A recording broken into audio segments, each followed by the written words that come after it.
Bom dia, crianças com menos de 90. Aê, então tá bom. Vamos ficar de pé para a gente cantar, louvar o Senhor.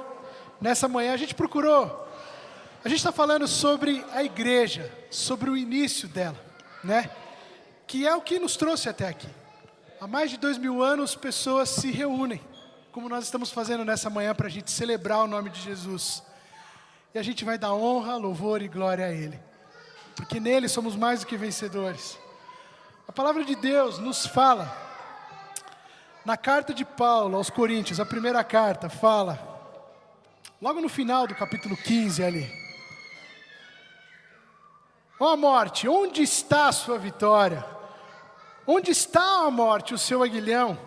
O aguilhão da morte é o pecado, e o poder do pecado é a lei. Mas, graças a Deus que nos dá a vitória por meio do nosso Senhor Jesus Cristo. Portanto, meus amados irmãos, mantenham-se firmes e inabaláveis. Sejam sempre dedicados à obra do Senhor, pois vocês sabem que no Senhor o trabalho de vocês não é inútil. Eu não sei como foi a sua semana.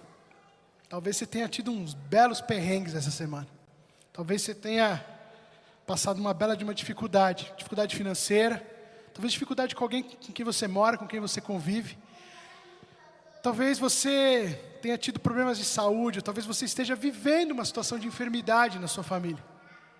Mas fato é, o Senhor nos trouxe até aqui. Se Ele permite você viver, você respirar nesse momento, nós respiramos, é porque Ele tem propósito naquilo que somos, naquilo que estamos fazendo nessa terra. Então, peça orientação a Deus, que Ele vai nos orientar. Vamos cantar todos juntos? Vou pedir para vocês cantarem junto com a gente. Vamos lá nas palmas. Eterno Deus.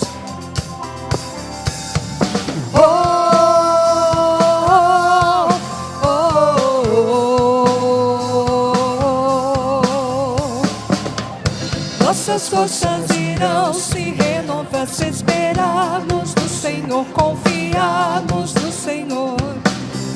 Nossas forças irão se renovar se esperarmos no Senhor, confiarmos no Senhor. Ó Deus, Tu és a força que traz a esperança.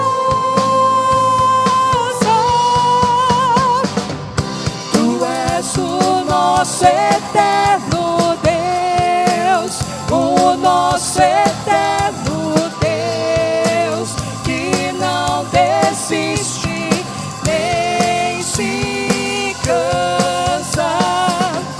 Tu és o nosso defensor, conforta-nos, Senhor, e cobre-nos com tuas asas. Nossas forças irão se renovar se esperarmos no Senhor, confiarmos no Senhor. Nossas forças irão se renovar se esperarmos no Senhor, confiarmos no Senhor. Ó Deus, Tu és a força que traz a esperança. Tu és o nosso eterno Deus, o nosso eterno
igual a ti não há outro.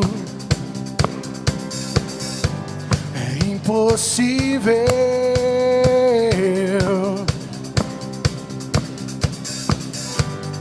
Onde está quem eu possa confrontar? É invencível. Olha o que ele fez. Abriu o mar, parou o sol e o universo com ele insiste em brilhar. E se a noite me alcançar, me lembrarei. Deus é mais forte que a morte, Ele vive pra sempre, com Ele eu vou reinar. Eu quero viver, só não vou viver se for para Ele, com Ele. Onde está o Rei da Glória? O Rei da Glória.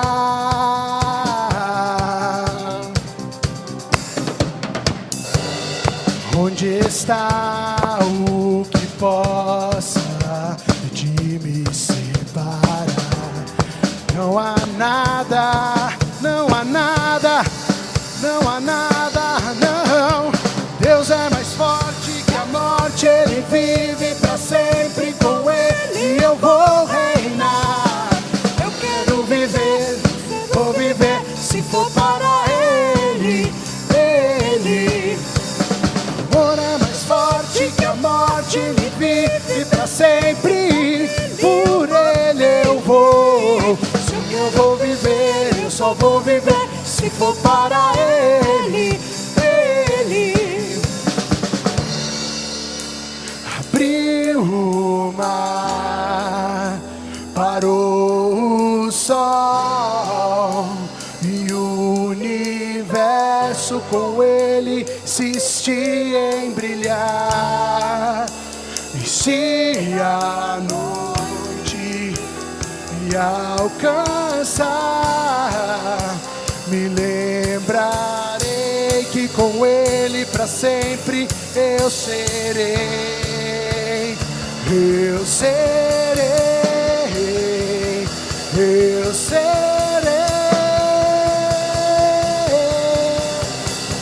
Cantemos todos juntos. Deus é mais forte. Deus é mais forte que a morte, Ele vive pra sempre, com Ele eu vou reinar. Eu vou viver, eu só vou viver se for para Ele, com Ele. Ele é mais forte que a morte, Ele vive pra sempre, por Ele eu vou. Sim, eu vou viver, eu só vou viver se for para Ele. Mais uma vez. Deus é mais forte. Deus é mais forte que a morte, Ele vive pra sempre, com Ele eu vou reinar. Se eu vou viver, eu só vou viver se for para Ele, por Ele. Ele, o amor é mais forte que a morte, Ele vive pra sempre, por Ele eu vou. Se eu vou viver, eu só vou viver se for para Ele, por Ele.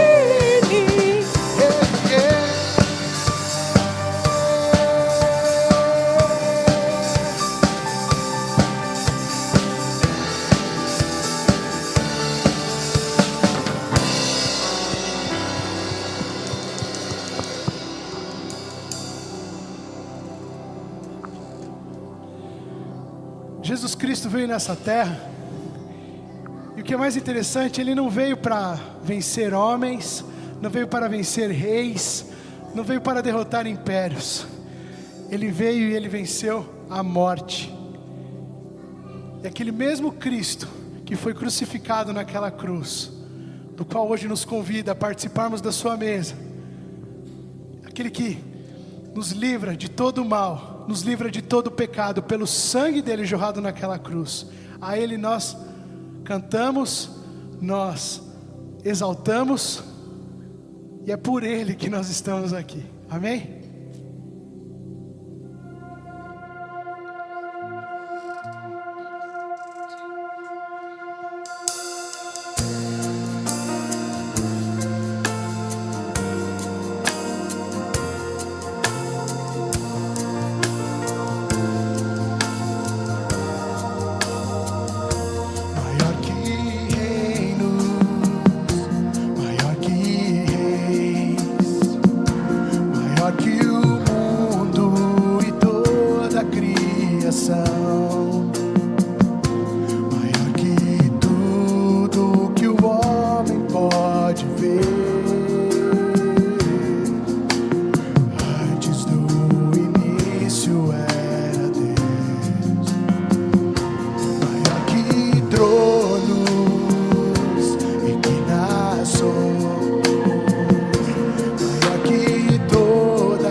Ressuscitou, fez por mim, a minha dor levou, meus pecados todos perdoou,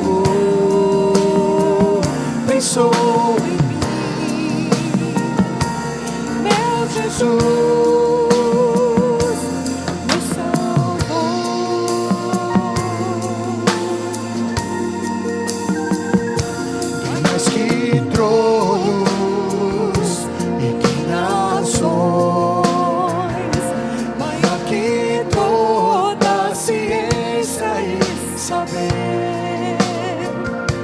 É sobre bens, riquezas e poder,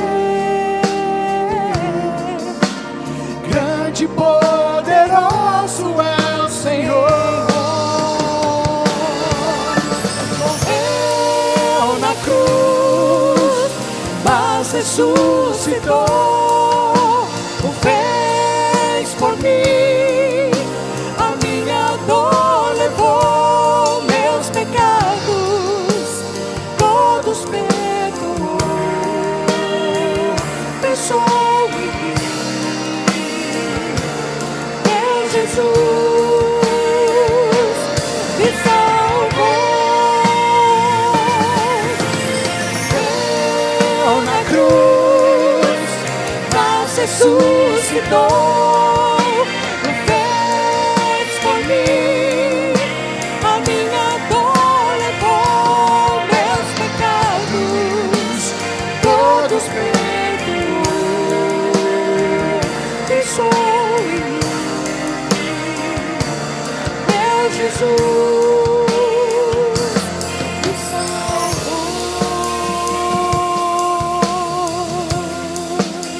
Senhor Jesus, nós queremos agradecer o Senhor por tamanho sacrifício na nossa vida. Nós merecíamos a morte,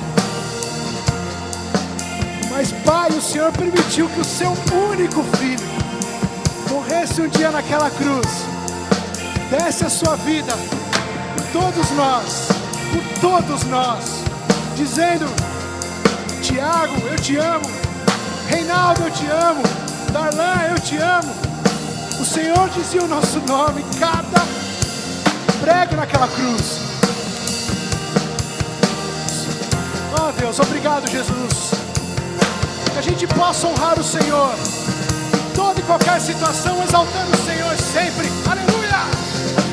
Morreu na cruz, mas ressuscitou, fez por mim, a minha dor levou, meus pecados todos perdoou, pensou em mim, meu Jesus me pecados todos perdoou. Pensou em mim, meu Jesus me salvou na cruz, mas ressuscitou, o fez por mim, a minha dor levou, meus pecados todos perdoou. Pensou em mim, meu Jesus me salvou.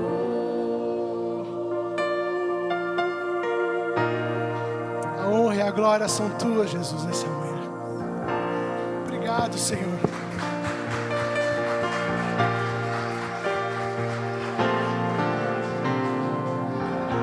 Aleluia.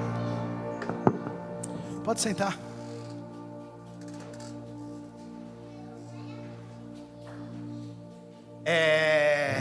Muito bom dia para todo mundo.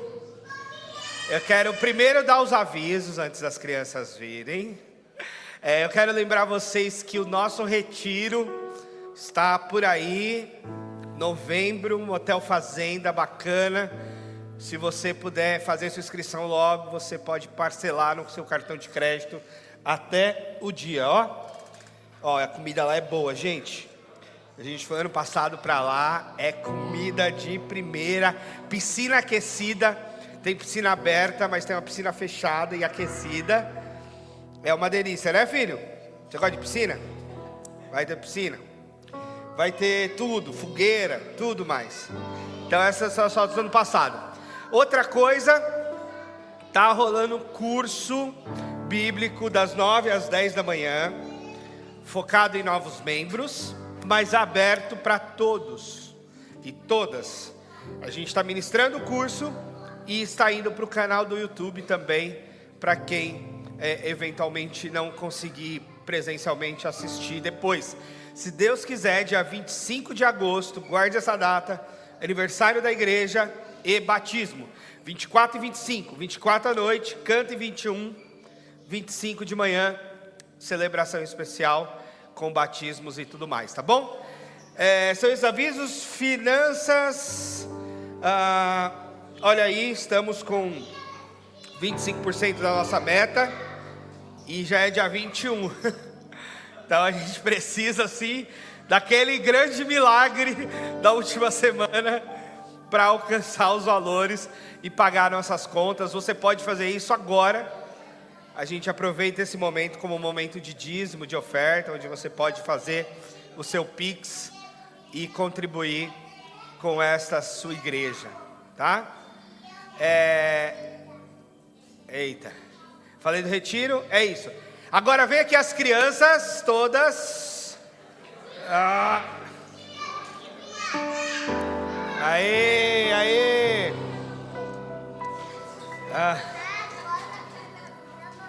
Vem todo mundo.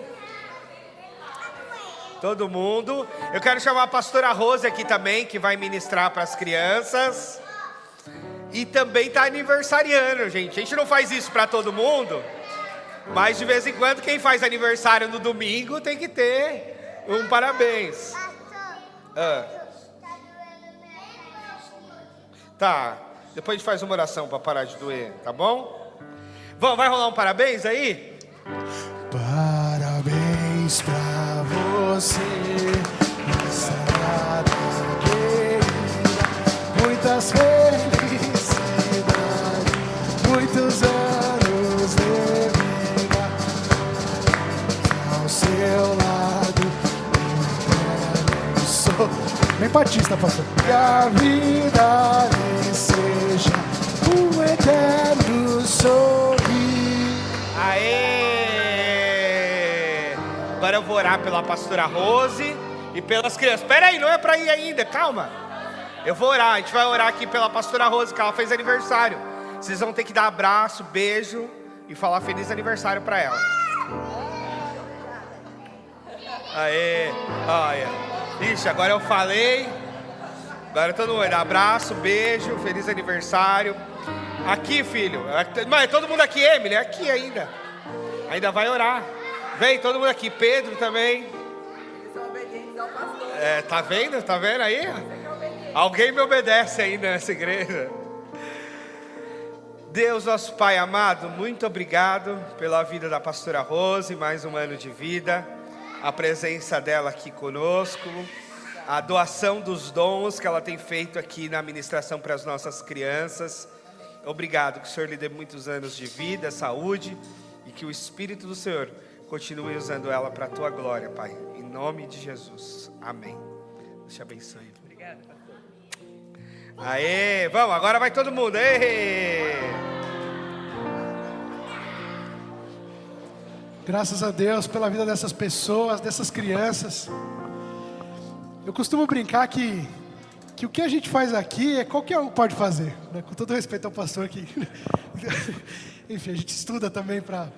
Mas o bicho pega mesmo, o negócio acontece é lá naquela salinha, gente. E se você tem o privilégio, se você puder servir ali, tiver a oportunidade de um dia participar com eles, vá lá, você não vai perder nada, muito pelo contrário, você vai ganhar bastante, tá bom? Deus abençoe. Tanta gente serve lá, Tia Val, a Cris também, as Cris, né, que estão aqui, enfim, é isso aí. Nessa manhã a gente tem o privilégio também de receber a Fernanda e o Pablo aqui com a gente. O Pablo já é conhecido, mas a Fernanda eu peguei ela de bate-pronto aqui. A Fernanda é uma excelente cantora, eles são da Igreja Batista em Alga Branca, estão aqui com a gente, o Uli também, sempre nos servindo aí, né? Enfim, graças a Deus pela vida de vocês, tá bom? Vamos ficar de pé? Esse louvor. Eu tive o privilégio de conhecer a autora dessa música. Quando eu morei na Austrália, em 2009, eu fui visitar a igreja dela lá um dia. E essa música sempre falou muito ao meu coração. Eu me alegro em ti, né? E a Miriam Webster, eu tive o privilégio de poder dizer a ela, olha, graças a Deus pela tua vida que foi inspirada pelo Espírito Santo para escrever isso um dia. E essa música é um salmo. É uma declaração nossa. A Ele que é o nosso libertador, a nossa torre forte, o nosso abrigo. Ele é tudo na nossa vida. Que de fato a gente possa entregar a nossa vida e se alegrar nele em toda e qualquer situação. Amém?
Cante. Tu és meu Deus.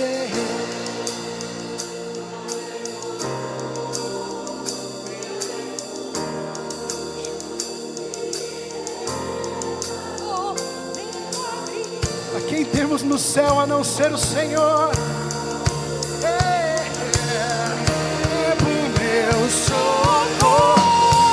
Tu és meu Deus, protetor, meu refúgio, libertador, meu abrigo, torre forte, todo tempo meu socorro vem de ti.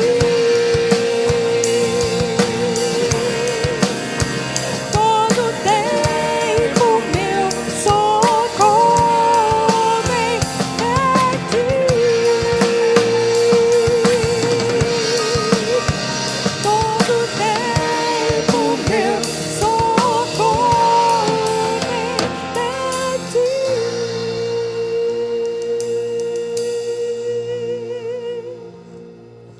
Pode sentar.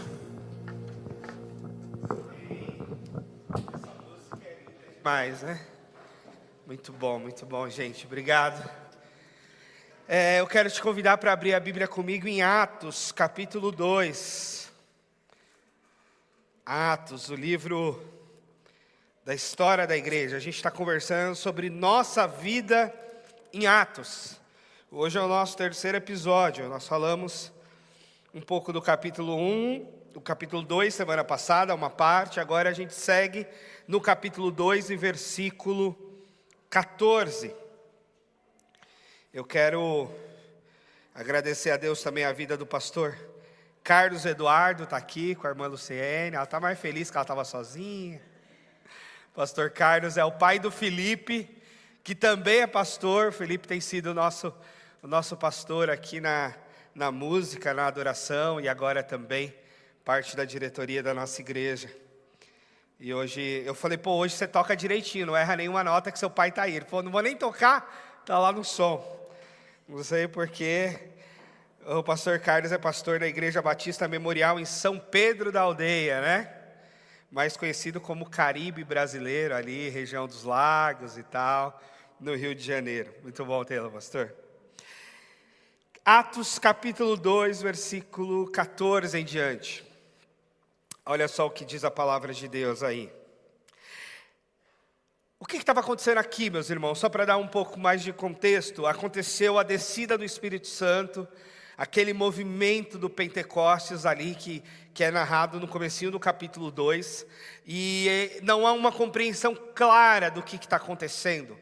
Quem ouviu as palavras de Jesus estava na expectativa de que o Espírito Santo viria, que viria uma promessa de Deus, mas era uma novidade, não sabia exatamente o que iria acontecer. E outras pessoas que nunca tinham ouvido Jesus, sabiam menos ainda do que estava acontecendo e do que iria acontecer ali.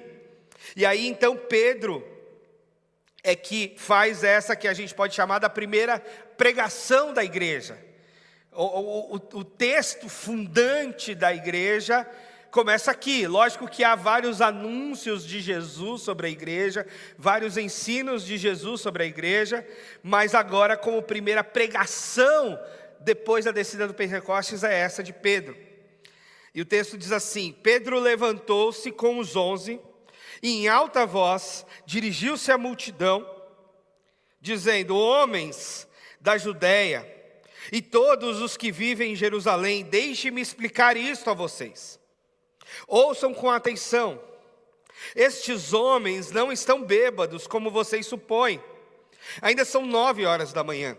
Ao contrário, isso é o que foi predito pelo profeta Joel, que diz: nos últimos dias, diz Deus, derramarei do meu espírito sobre todos os povos. Os seus filhos e suas filhas profetizarão. Os jovens terão visões, os velhos terão sonhos. Sobre os meus servos e minhas servas derramarei o meu espírito. Naqueles dias eles profetizarão. Mostrarei maravilhas em cima no céu e sinais embaixo na terra: sangue, fogo e nuvens de fumaça. O sol se tornará em trevas, a lua em sangue, antes que venha o grande e glorioso dia do Senhor. E todo aquele que invocar o nome do Senhor será salvo.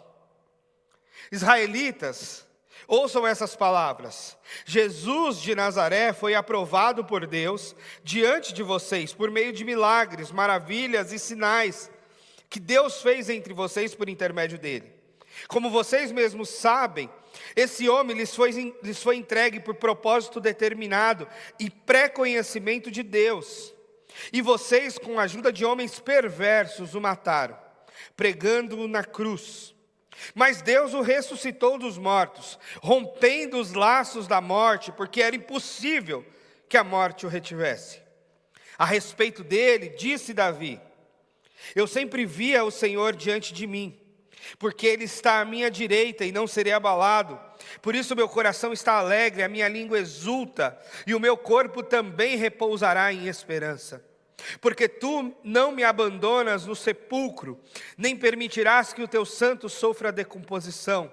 Tu me fizeste conhecer os caminhos da vida, e me encherás de alegria na tua presença.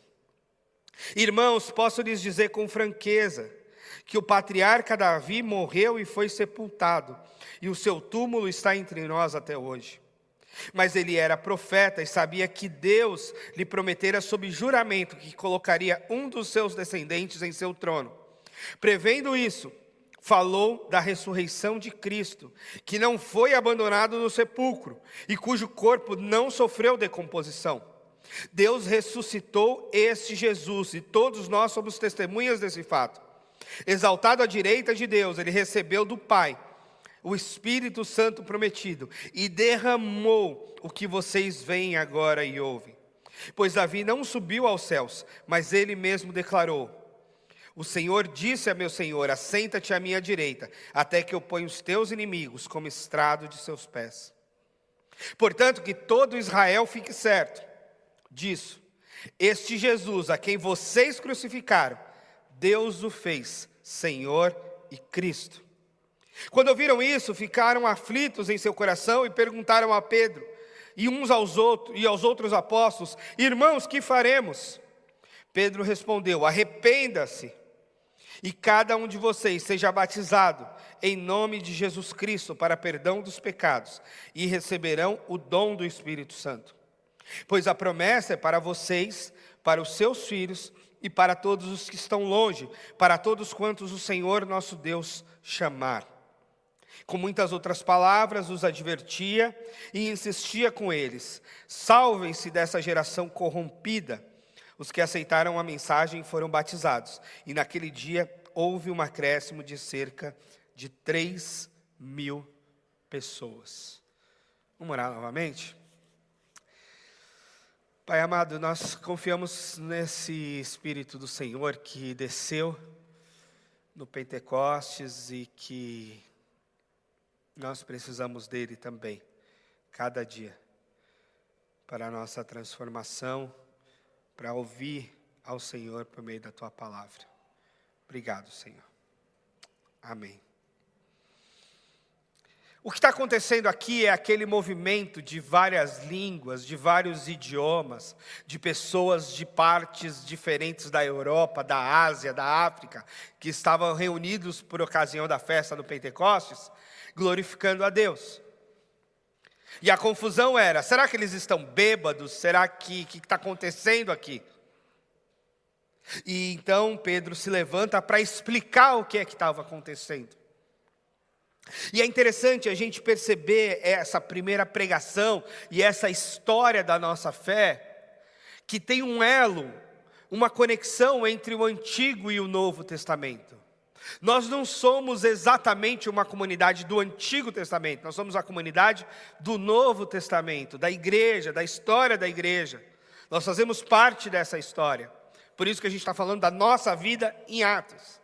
A nossa vida enquanto discípulos, a nossa vida enquanto igreja, dando continuidade a essa história que começou 2000 anos atrás. Mas ao mesmo tempo, essa história de igreja, que começa marcadamente há 2000 anos, no Pentecostes, tem uma pré-história, tem uma pré-conexão. E essa pré-conexão está no Antigo Testamento. Essa pré-conexão está nas palavras dos profetas, essa pré-conexão está nos Salmos, essa pré-conexão está na vida dos patriarcas, essa pré-conexão tem a ver com tudo que Deus já vinha fazendo antes de surgir o que a gente entende hoje como igreja. E Pedro se levanta justamente fazendo essa conexão, explicando isso. E a explicação dele começa pela citação do profeta Joel, que está lá atrás, muitos anos antes. Quando o profeta Joel diz e promete e profetiza a respeito desse Espírito Santo, dessa manifestação especial de Deus que ia se dar em algum momento na história, que não se sabia exatamente quando, que não se sabia exatamente como, mas o profeta Joel havia predito. E Pedro faz essa conexão, dizendo, o que está acontecendo aqui é o que Joel disse lá atrás. É uma manifestação especial de Deus, e a grande diferença dessa manifestação é que a manifestação de Deus no Antigo Testamento, ela era muito pontual na vida de pessoas muito especiais. Reis, profetas, sacerdotes, esses recebiam chamados específicos de Deus, esses recebiam uma porção do Espírito de Deus em situações muito especiais. E eram pouquíssimas pessoas. No Antigo Testamento a gente vê essas pessoas em momentos históricos muito específicos. Mas agora a grande diferença é que o Espírito Santo de Deus está descendo sobre muita gente. E está descendo sobre muita gente que não tem necessariamente o sangue de Abraão, que não tem necessariamente essa conexão étnica, que não necessariamente mora em Israel, que não necessariamente fala a língua dos hebreus. É gente da África, é gente da Ásia, é gente de outras partes da Europa, é gente de muitos lugares diferentes e que estavam reunidos ali.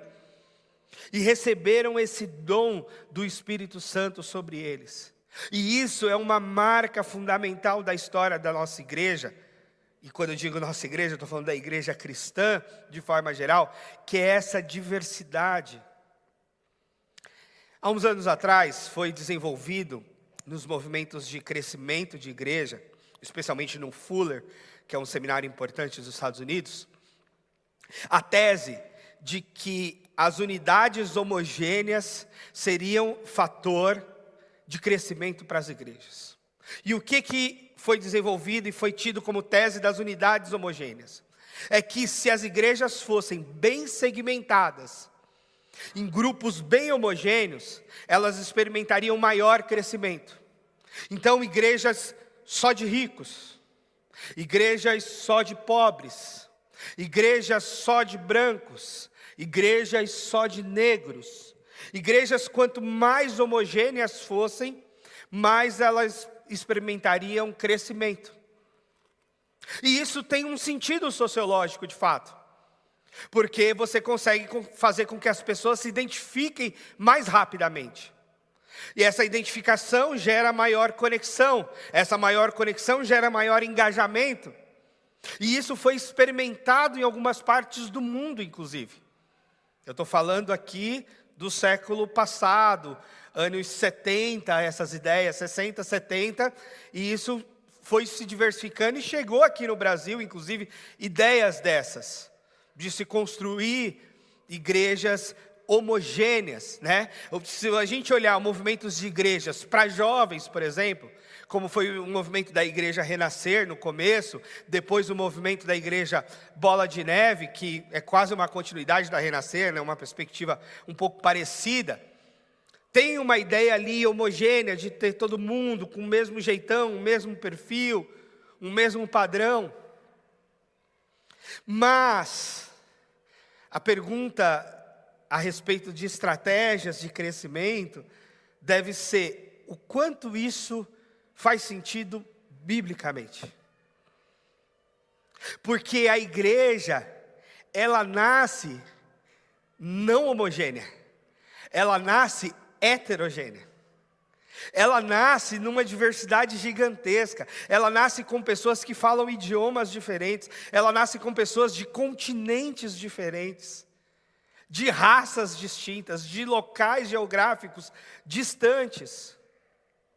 E é por isso, então, que o teólogo latino-americano René Padilha, em 1974, lá no Congresso de Lausanne, ele vai fazer a crítica das unidades homogêneas. Ele vai dizer, isso pode servir para o crescimento da igreja, mas isso não é bíblico. Como estratégia de crescimento, de gestão de grupos de pessoas, pode fazer muito sentido.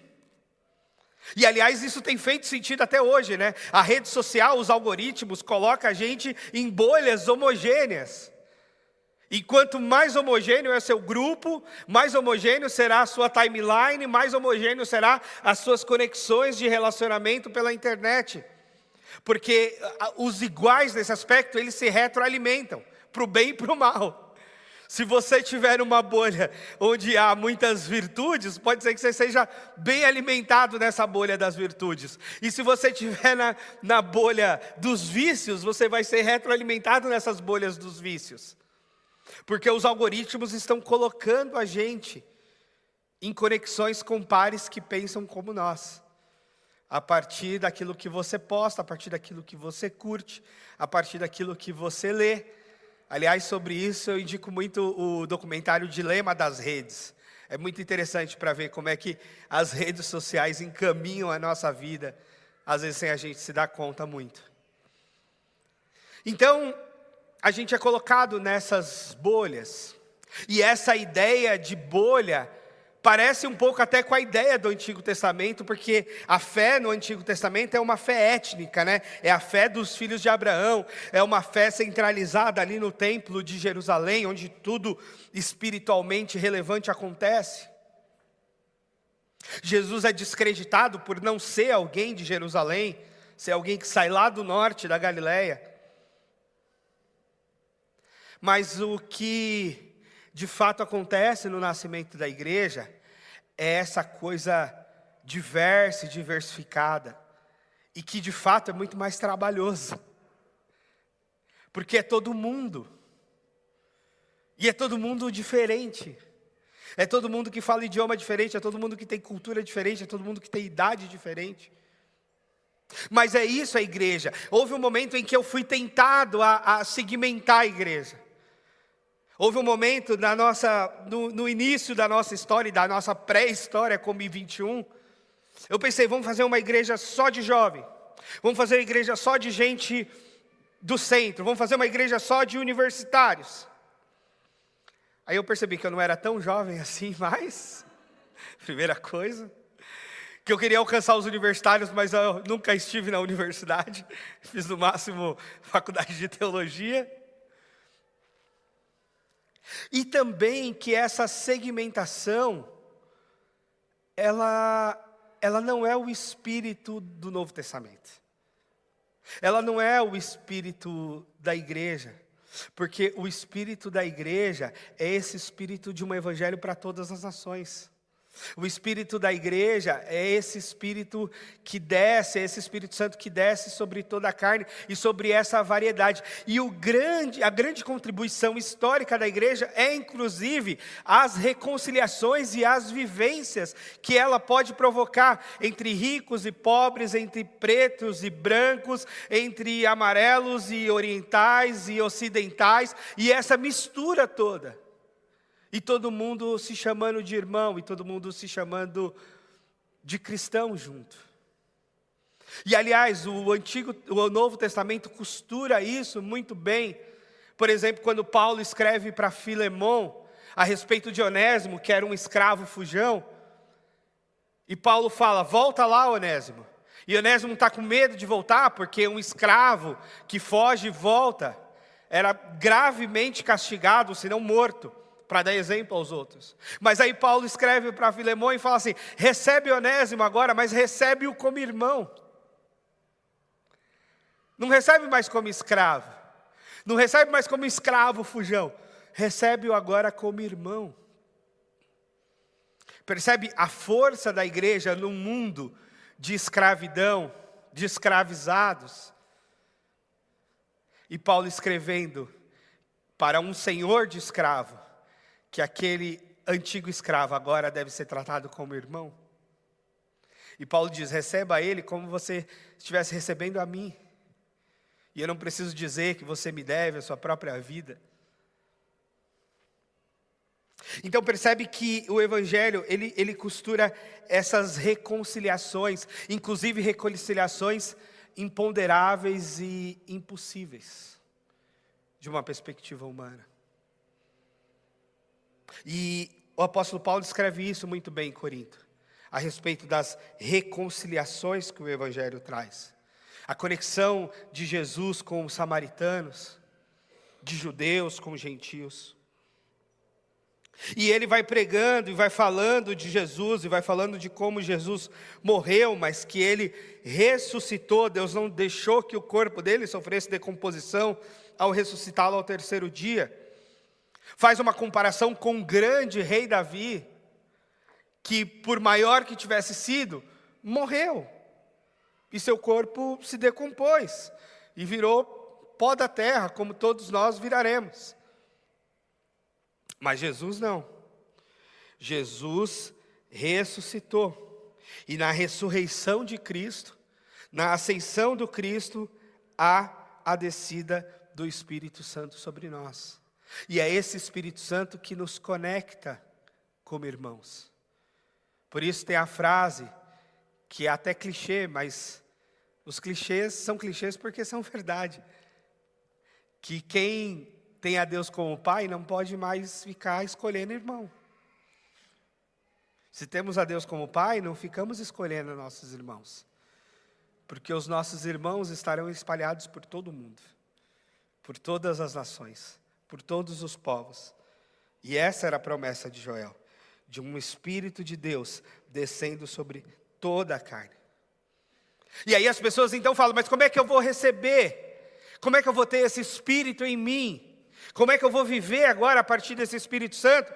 As pessoas perguntavam e Pedro respondeu: arrependam-se, sejam batizados em nome de Jesus para perdão dos pecados e recebam o Espírito Santo. Como é que a gente faz para ser parte da igreja efetivamente? Como é que a gente faz para entrar nessa irmandade, nessa coletividade? Como é que a gente adentra essa comunidade de uma nova vida? Que foi o tema da nossa aula hoje, inclusive. A gente precisa se arrepender dos nossos pecados. Aqui não é a comunidade dos santos, imediatamente sem pecados. Aqui é a comunidade dos pecadores, porém arrependidos. Esse é o critério de entrada na comunidade. A gente estava falando disso. O critério de entrada na comunidade não é se a pessoa é madura o suficiente para ser batizada. O critério é se ela se arrependeu para ser batizada. Porque a maturidade vai ser a jornada da vida daqui para frente. Que a gente quer que ela ganhe, que ela avance. Paulo lá em Corinto faz a crítica dos crentes imaturos, dos bebês espirituais. Mas eram crentes, mas eram imaturos. Então o critério não é a maturidade para batizar. O critério é o arrependimento. Eu me arrependi dos meus pecados. Eu me olho no espelho e me vejo pecador. Eu me olho no espelho e me vejo como alguém que necessita de Deus para a salvação. Eu me olho no espelho e vejo que eu não tenho condições de me salvar. Que as minhas virtudes não são suficientes para me salvar. Que a minha vida correta e a minha moralidade, por mais adequada que seja, não são suficientes para me salvar. Então eu me arrependo. Eu me arrependo e digo: ok, eu preciso de um Salvador. Ok, eu preciso da cruz. Ok, eu preciso de alguém que dê conta dos meus pecados, porque eu mesmo não dou. Eu não dou conta dos meus pecados. Eu dou conta de algumas coisas aqui nessa vida, eu dou conta de trabalhar, quem sabe eu dou conta de sustentar minha casa, eu dou conta de algumas coisas. Dos meus pecados eu não dou conta. Não tem jeito. Não tem jeito para mim, não tem jeito para você. Aí é onde entra Jesus. Aí Jesus deu conta por nós. Aí Jesus foi para a cruz por nós. Aí Jesus morreu na cruz e ressuscitou por nós. E aí é onde entra a salvação, porque daí Jesus diz: eu dou conta do seu pecado. Você de fato não dá conta. Você não dá conta de resolver nem os seus pecados do passado, nem seus pecados do presente, quanto mais seus pecados do futuro. Mas Jesus leva sobre si os nossos pecados. E aí é onde o que Pedro diz que virá a salvação. E aí o grande milagre de todos, né? Que todo pregador sonha com essa pregação de Pedro, porque 3.000 pessoas se convertem. 3.000 pessoas são colocadas para dentro da igreja nesse momento. Surge a igreja em Jerusalém. Mas é claro, essas pessoas se espalham pelo mundo. A grande maioria delas não eram moradoras de Jerusalém. Estavam ali por ocasião do Pentecostes.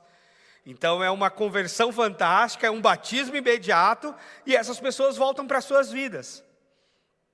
Mas voltam para suas vidas convertidas.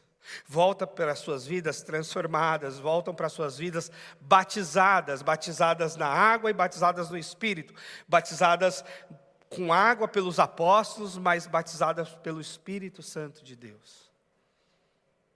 E quando a gente está falando de Atos, não tem como a gente falar de Atos sem falar das ações do Espírito Santo de Deus na nossa vida. Sem falar daquilo que Deus está fazendo e quer fazer dentro de nós. E o convite desse texto para a gente, além de a gente pensar e se sentir parte de toda essa diversidade do reino, de toda essa heterogeneidade da igreja, de todas essas diferenças, e a gente entender que essa diferença é boa, e que a gente tem que se desafiar para a convivência com o diferente. Não se fala muito hoje, por aí, em inclusão, em aceitação, em convivência com os diferentes. Vem para a igreja. É só vir para a igreja. E você vai ver a vivência com tantos diferentes. É só vir para a igreja, viver em comunidade, e você vai ver o desafio da aceitação, o desafio de você ser aceito na vida do outro, o desafio de você aceitar o outro na sua vida. Vem para a igreja. Esses dias eu estava conversando com um amigo, com o Júlio, e aí eu estava conversando sobre uma outra pessoa que dizia, e aí eu falei dessa pessoa, essa pessoa gosta muito de igreja, porque a gente estava falando sobre culto, sobre liturgias e tal. E aí o Júlio me fez uma correção interessante, porque o Júlio falou assim, ele gosta de igreja ou gosta de liturgia? Porque é uma pessoa que, a gente estava conversando sobre liturgia, mas ele está há muitos anos sem ser membro de uma igreja. E aí a conversa foi entre liturgia, gostar da liturgia e gostar da igreja. Entende a diferença? Porque é bom gostar de liturgia. Eu gosto de liturgia também. Liturgia é essa organização cultica que a gente faz. E aí, às vezes uma liturgia mais tradicional, com coral, com uma orquestra, com uma coisa assim. Às vezes uma liturgia mais contemporânea, com uma banda, com outras coisas. Às vezes as duas coisas misturadas. Às vezes formatos variados, litúrgicos. Aqui na I21 a gente tem construído o nosso jeitão litúrgico. E é bom ver pessoas interessadas em participar disso. Eu faço às vezes, fazia mais até reuniões com o Felipe e com a Kátia, discutindo e elaborando essa liturgia, mais para lá ou mais para cá, como deveria ser.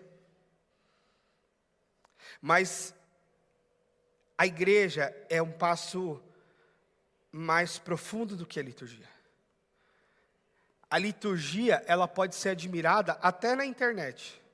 Você pode assistir um culto na internet e falar, que culto legal, que liturgia bonita, olha essa estética, olha essa qualidade musical, olha esse áudio, olha esse vídeo, olha essa sequência de coisas bem encaixadas.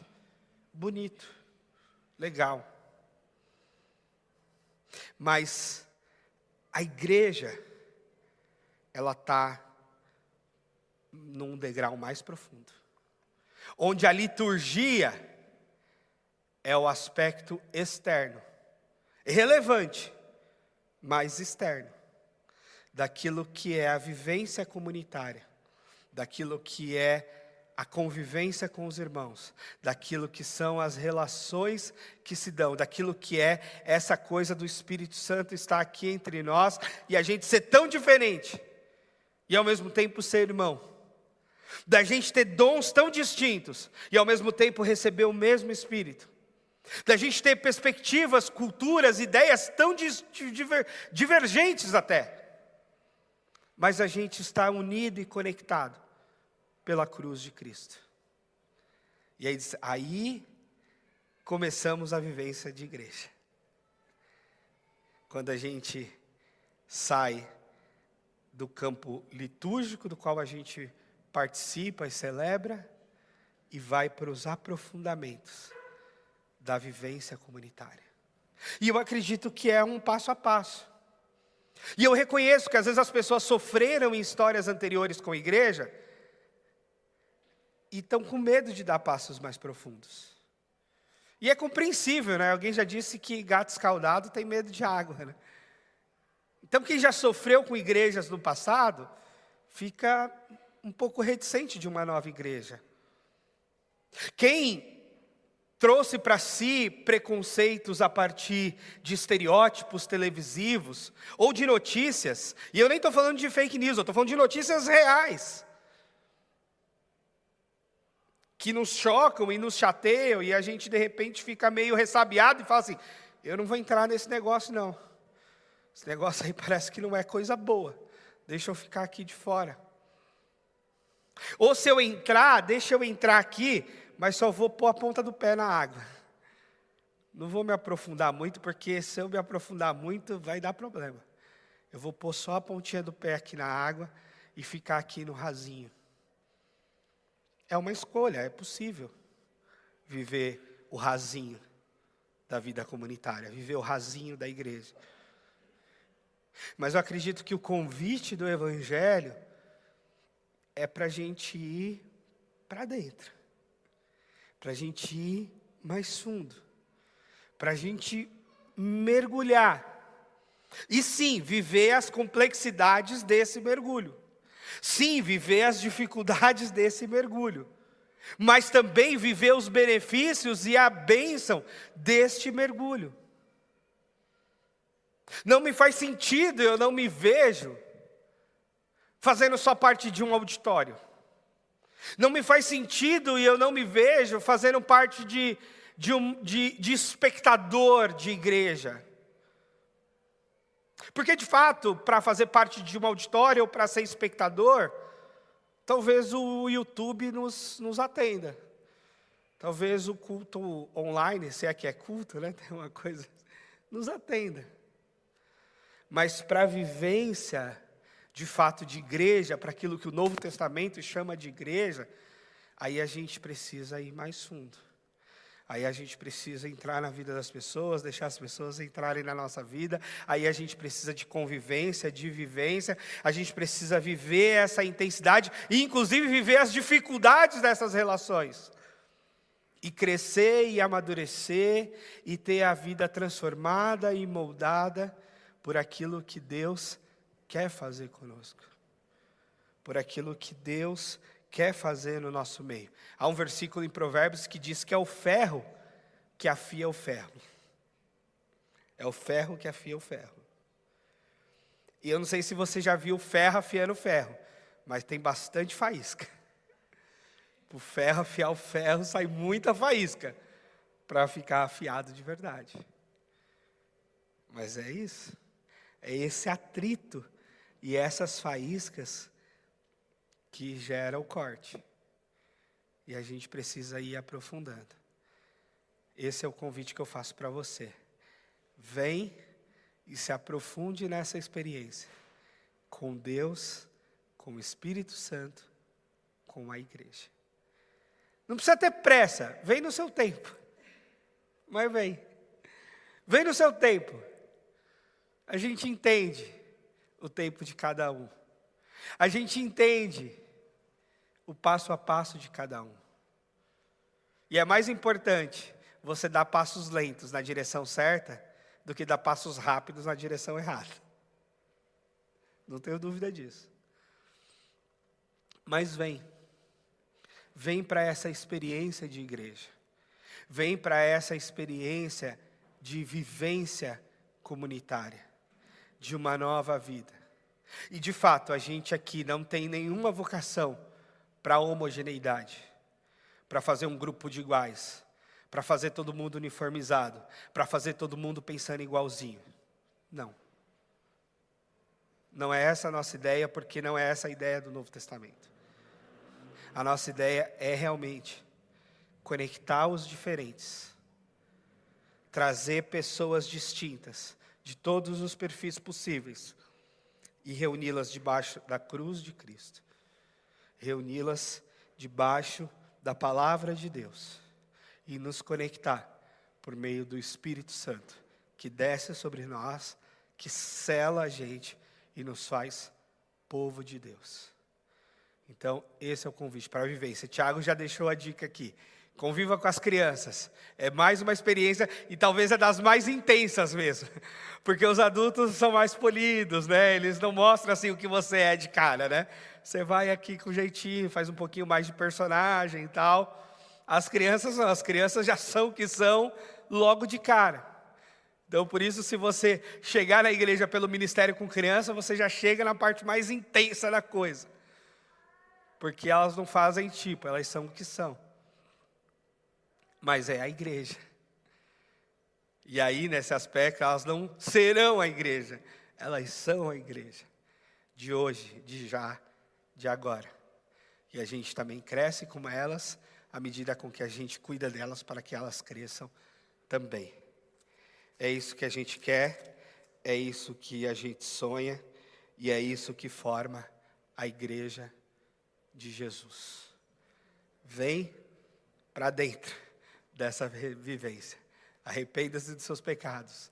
Seja batizado, batizada se você não for. Você vai ter oportunidade no final de agosto. E vem para essa vivência que faz toda a diferença nas nossas vidas. Eu não sei outro jeito de viver que não com a igreja, sendo igreja de Jesus, para a glória dele, hoje e sempre. Você pode ficar de pé para a gente orar? Obrigado, Senhor, por nos fazer o seu povo, ao derramar sobre nós o teu Espírito, ao nos fazer igreja contigo, Senhor. Que o teu Espírito Santo continue nos unindo, nos fortalecendo, nos direcionando. E que todas as nossas diferenças sejam oportunidades de crescimento, de fortalecimento daquilo que a gente pode ser e deve ser, como comunidade, como igreja do Senhor Jesus, que se reúne aqui. Que teu Espírito Santo nos guie, hoje e sempre, para a tua glória, Deus. Amém.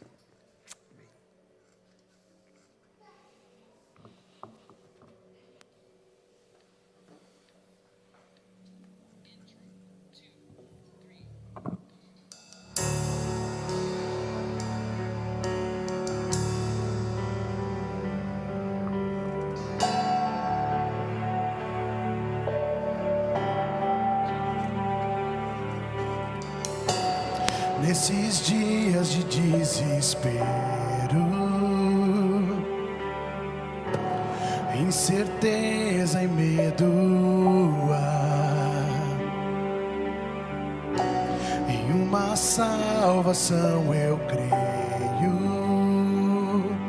creio em ti, creio em ti. Nesses dias de desespero, incerteza e medo, em uma salvação eu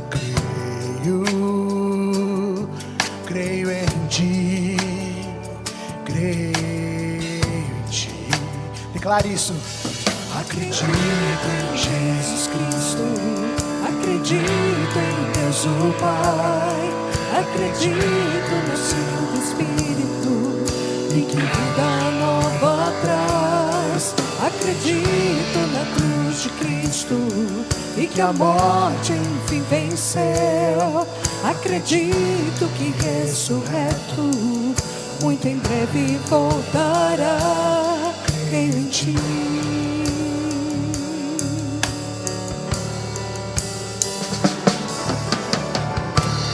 Nossa fé não sejam hinos, apenas notas em canções, e mesmo em tentações e fraco, creio em Ti. Creio em Ti. Acredito em Jesus Cristo, acredito em Deus o Pai, acredito no Santo Espírito e que vida nova traz. Acredito na cruz de Cristo e que a morte enfim venceu. Acredito que ressurreto muito em breve voltará. O perdido encontrou perdão, pois agora que o amor venceu e a igreja viva esse amor. Creio em Ti, creio em Ti. As cadeias não prevalecerão, pois o véu rasgou e veio ao chão. Seu amor não voltará, então creio em Ti. Acredito em Jesus Cristo, acredito em Deus o Pai, acredito no Santo Espírito e que vida nova traz. Acredito na cruz de Cristo e que a morte enfim venceu. Acredito que ressurreto muito em breve vai, em breve voltará.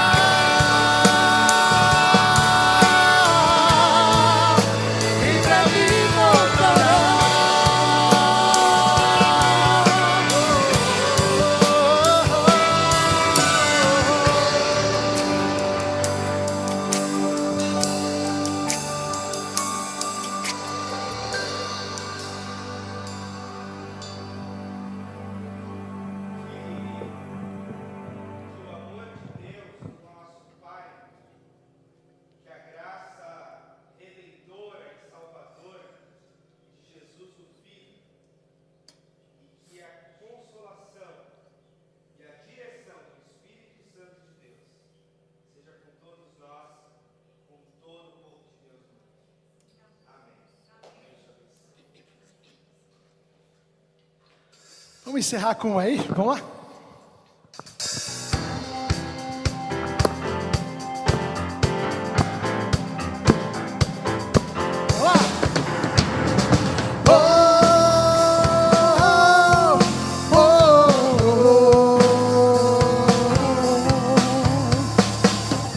Nossas forças irão se renovar se esperarmos no Senhor, confiarmos no Senhor. Nossas forças irão se renovar se esperarmos no Senhor, confiarmos no Senhor. Oh Deus, Tu és a força que traz a esperança.